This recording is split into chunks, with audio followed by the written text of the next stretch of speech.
A escravidão levou consigo ofícios e aparelhos. Não cito alguns senão por se ligarem a um certo ofício. Um deles era o ferro ao pescoço, outro o ferro ao pé. Havia também a máscara de folhas de Flandres. A máscara fazia perder o vício em embriaguez aos escravos, por lhes tapar a boca. Tinha apenas 3 buracos, 2 para ver, um para respirar, e era fechada atrás da cabeça por um cadeado. O ferro ao pescoço era aplicado aos escravos sujões. Imaginai uma coleira grossa, com haste grossa também à direita ou à esquerda, até o alto da cabeça e fechada atrás com chave. Pesava naturalmente, era menos o castigo que sinal. Quem perdia um escravo por fuga dava algum dinheiro, e quem não levasse, punha os anúncios nas folhas públicas com sinais do refúgio. O nome, a roupa, o defeito físico, se o tinha, o bairro por onde andava e a quantia de gratificação. Cândido Neves, em família Candinho, é a pessoa a quem se liga a história de uma fuga. Cedeu à pobreza quando adquiriu o ofício de pegar escravos fugidos. Tinha um defeito, não aguentava emprego nem ofício. Carecia de estabilidade, é o que ele chamava de caiporismo. Começou por querer aprender tipografia, mas viu cedo que era preciso algum tempo para compor bem. E ainda assim talvez não ganhasse bastante, foi o que ele disse a si mesmo. O comércio chamou-lhe a atenção, era carreira boa. Quando veio a paixão da moça Clara, não tinha mais que dúvidas, ainda que poucas, porque morava com um primo entalhador de ofício. Depois de várias tentativas para obter emprego, resolveu adotar um ofício do primo, que aliás já tomara algumas lições. Queria ter que trabalhar quando casasse. O casamento não demorou muito. Contava 30 anos, Clara 22. Ela era órfã, morava com uma tia Mônica e cozia com ela. Passavam as tardes e olhavam muito para ela e para eles, até que à noite a fazia recolher para a costura. O que ela notava é que nenhum deles lhe deixava saudades, nem lhe acendia desejos. Queria casar, naturalmente. O amor traz sobrescritos. Quando a moça viu Cândido Neves, sentiu que era este o possível marido, o marido verdadeiro e único. O que encontrou, deu-se um baile. O casamento fez 11 meses depois, foi a mais bela festa das relações dos noivos. Pois bem, replicava a noiva, ao menos não caso com defunto. Não, defunto não, mas é que não diziam o que era. Tia Mônica, depois do casamento, na casa pobre onde eles foram abrigar, falou-lhes uma vez nos filhos possíveis. Eles queriam um só, embora viesse agravar a necessidade. Vocês, se tiverem um filho, morrem de fome, disse a tia sobrinha. Nossa Senhora nos dará de comer, acudiu Clara. Tia Mônica devia ter-lhes feito advertência ou ameaça quando lhe foi pedir a mão da moça, mas também ela era amiga patuscadas. A alegria era comum aos três. O casal ria a propósito de tudo. Os mesmos nomes eram objetivo dos casais trocados. Clara, Neves, Cândido não davam o que comer, mas davam o que rir. O riso digeria-se sem esforço. Ela cozia agora mais. Ela saía a empreitadas de uma coisa a outra. Não tinha emprego certo. Nem por isso abriu mão do filho. O filho é que, não sabendo daquele desejo específico, deixava de estar se escondido na eternidade. Deus nos há de ajudar, titia, insistia a futura mãe. A notícia correu de vizinha a vizinha. Não houve mais que empreitar a aurora do dia seguinte. Vocês verão a triste vida, suspirava ela. Mas as outras crianças não nascem também? Perguntou Clara. Nascem e acham sempre alguma coisa certa que comer, ainda que pouco. Certa como? Certa, um emprego, um ofício, uma ocupação. Mas em que é que o pai dessa infeliz criatura aí vem gastar o tempo? Cândido Neves, logo que soube daquela advertência, foi ter com a tia, não áspero, mas muito menos manso que costume, lhe perguntou se já algum dia deixará de comer. Deus não me abandona. Preto, fugido, sabe que comigo não brinca, quase nenhum, resiste, muito menos entregam-se logo. Tinha glória nisto. Falava de esperança como de capital seguro. Daí a pouco ria. E faria rir a tia, que era naturalmente alegre e previu uma patuscada no batizado. Cândido Neves perdera já o ofício de entalhador. Como abriria a mão de outros muitos, piores ou melhores, pegar escravos fugidos lhe trouxe um encanto novo. Não obrigava a estar longe de horas sentado, só exigia força e olho vivo, paciência, coragem e um pedaço de corda.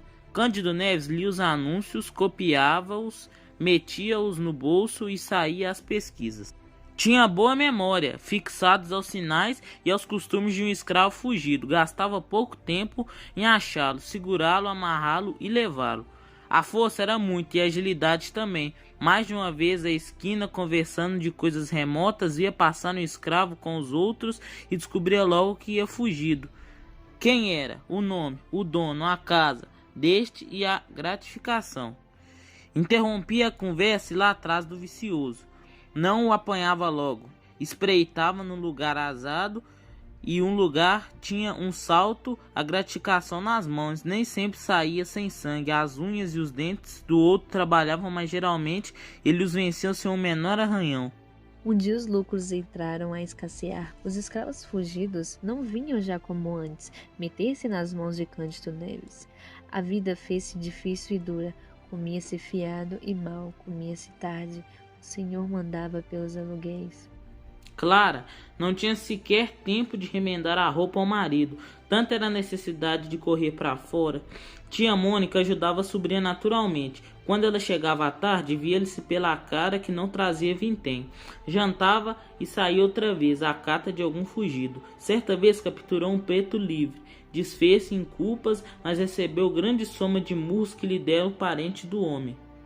É o que lhe faltava, exclamou a tia Mônica ao vê-la entrar, e depois de ouvir narrar o equívoco e suas consequências, deixe disso, Candinho, procure outra vida e outro emprego. Cândido quisera efetivamente fazer outra coisa, não pela razão do conselho, mas simples por gosto de trocar de ofício, seria um modo de mudar de pele ou de pessoa. O pior, que não achava a mão de negócio que aprendesse depressa. A natureza ia andando, o feto crescia até fazer-lhes pesar da mãe. Antes de nascer, chegou o 8º mês, mês de angústias e necessidades, mesmos ainda que o 9º, cuja narração dispenso também. Não, tia Mônica, bradou Candinho, recusando um conselho que me custa descrever. Quando mais ao pai ouvi-lo? Isso nunca. Em verdade, não podia haver palavra mais dura de tolerar a 2 jovens pais que apreitavam a criança para beijá-la, guardá-la, vê-la rir, crescer, engordar e pular. Enjeitar quê? Enjeitar como? Candinho arregalou os olhos para a tia e acabou dando um murro na mesa do jantar. Titia não fala por mal, Candinho. Por mal? Replicou tia Mônica. Este será bem criado sem lhe soltar nada, enfim. Tia Mônica terminou a frase com um gesto de ombros. Deu as costas e foi se meter-se na alcova. Clara estendeu a mão ao marido como a parar-lhe o anônimo. Cândido Neves fez uma careta e chamou maluca a tia, em voz baixa. A ternura dos dois foi interrompida por alguém que batia na porta da rua. Quem é? Perguntou o marido. Sou eu. Era o dono da casa, credor de 3 meses de aluguel, que vinha em pessoa ameaçar o inquilino. Esse quis que ele entrasse. Não é preciso, faça favor. O credor entrou e recusou sentar-se, deitou os olhos às mobílias para ver se daria algo à penhora. Achou que pouco. Vinha receber os aluguéis vencidos. Não podia esperar mais. Se dentro de 5 dias não fossem pagos, iriam colocá-los na rua. O dono da casa não cedeu mais. 5 dias ou rua, repetiu, metendo a mão no ferrolho da porta e saindo.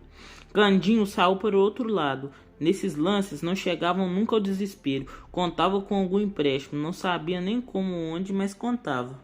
A situação era aguda, não achavam casa nem pessoas com quem podiam contar. Era ir para a rua. Não contavam com a tia. A tia Mônica teve de alcançar aposento para os 3 em casa de uma senhora velha e rica, que lhe prometeu emprestar os quartos debaixo da casa, ao fundo da cocheira, para os lados do pátio. No dia em que fossem obrigados a deixar a casa, iriam espantar a notícia do obséquio e iriam dormir melhor do que cuidassem. Assim sucedeu. Postos fora de casa, passaram um aposento de favor, e 2 dias depois nasceu a criança. A alegria do pai foi enorme e a tristeza também. Tia Mônica insistiu em dar a criança à roda. Mas se você não quiser levar, deixe isso comigo. Eu vou à Rua dos Barbonos. Cândido Neves pediu que não. Esperasse que ele mesmo levaria. Notai que era um menino e que ambos os pais desejavam justamente este sexo. Mal lhe davam algum leite, mas como chovesse à noite, assentou o pai levá-lo à roda da noite no dia seguinte. Naquela reviu todas as suas notas de escravos fugidos. Saiu de manhã a ver indagar pela rua e largo carioca, Rua do Parto e da Ajuda, onde ela parecia andar, segundo o anúncio. Não achou, apenas um farmacêutico da Rua da Ajuda se lembrava de ter vendido uma onça de qualquer droga, 3 dias antes, a pessoa que tinha os sinais indicados. Cândido Neves parecia falar como dono da escrava e agradeceu contestamente a notícia. Não foi mais feliz com outros fugidos de gratificação incerta ou barata. Voltou para a triste casa que lhe havia emprestado. Cogitou 1000 modos de ficar com o filho, nenhum prestava. Cândido Neves foi obrigado a cumprir a promessa, pediu à mulher que desse ao filho ao resto do leite e ele beberia da mãe. Assim fez, o pequeno adormeceu, o pai pegou o dele e saiu na direção das ruas dos Barbonos. Que pensasse mais de uma vez em voltar para casa com ele, é certo, ao entrar na rua da Guarda Velha, Cândido Neves começou a afrouxar o passo. Hei de entregá-los o mais tarde que puder, murmurou ele. Chegou ao fim do beco e, indo a dobrar à direita na direção do Largo da Ajuda, viu do lado oposto um vulto de mulher. Era a mulata fugida. Descendo a mulher, desceu ele também. A poucos passos estava uma farmácia onde obtivera a informação que referi acima. Entrou, achou o farmacêutico, pediu-lhe fineza de guardar a criança por um instante. Viria buscá-la sem falta. Cândido Neves não lhe deu tempo de dizer nada, saiu rápido, atravessou a rua, até o ponto em que pudesse pegar a mulher sem dar alarma. No extremo da rua, quando ele ia descer a rua de São José, Cândido Neves aproximou dela e era a mesma mulata fujona. Armida bradou-se conforme o nome era o anúncio. Arminda voltou-se a cuidar da malícia. Foi só quando ele, tendo tirado pedaços de corda da algibeira, pegou dos braços da escrava que ele compreendeu e quis fugir. Era já impossível. Cândido Neves, com as mãos robustas, atavam-lhe os pulsos e diziam que andasse. A escrava quis gritar. Parece que chegou a soltar alguma voz mais alta que de costume, mas entendeu logo que ninguém viria libertá-la. Ao contrário, pediu então que soltasse pelo amor de Deus. Estou grávida, meu senhor, exclamou. Se vossa senhoria tem algum filho, peço-lhe por amor dele, me solte. Serei tua escrava, vou servir pelo tempo que quiser, me solte, meu senhor moço. Siga, repetiu Cândido Neves, me solta, não quero demoras, siga. Houve aqui uma luta porque a escrava gemendo arrastava-se assim e o filho. Quem passava ou estava à porta de uma loja compreendia o que era, naturalmente não acudia. Arminda ia alegando que o senhor era muito mau e provavelmente a castigaria com açoutes, coisa que, no estado em que ela estava, seria pior de sentir. Com certeza ele lhe mandaria dar açoutes. Você que tem culpa. Quem lhe manda fazer filhos e fugir depois? Perguntou Cândido Neves. Não estava em maré de riso por causa do filho que lá ficara na farmácia à espera dele. Também é certo que não costumava dizer grandes coisas. Foi arrastada a escrava pela rua dos ourives, em direção à da alfândega, onde resida o senhor. O que alcançou foi, apesar de ser a casa próxima, gastar mais tempo em lá chegar do que devera. Chegou, enfim, arrastada desesperada, arquejando. Ainda ali ajoelhou-se, mas em vão. O senhor estava em casa, acudiu o chamado e arrumou. Aqui está a fujona, disse Cândido Neves. É ela mesma, meu senhor. Anda, entra. Arminda caiu no corredor. Ali mesmo, o senhor da escrava abriu a carteira e tirou 100.000 réis de gratificação. No chão onde jazia, levada ao meio da dor, após algum tempo de luta, a escrava abortou. O fruto de algum tempo entrou sem vida neste mundo, entre os gemidos da mãe e os gestos de desespero do dono. Cândido Neves viu todo esse espetáculo, não sabia que horas eram. Quaisquer que fossem, urgia correr à Rua da Ajuda, e foi o que lhe fez sem querer conhecer as consequências do desastre. Quando lá chegou, viu o farmacêutico sozinho, sem o filho que lhe entregará. O pai recebeu o filho com a mesma fúria que pegará a escrava fujona de há pouco. Fúria diversa, naturalmente fúria de amor. Agradeceu depressa e mal e saiu a carreiras, não para a roda dos enjeitados, mais para a casa de empréstimo com o filho, e 100.000 réis de gratificação. Cândido Neves, beijando o filho entre lágrimas verdadeiras, abençoava a fuga e não se lhe dava do aborto. Nem todas as crianças vingam, bateu-lhe o coração.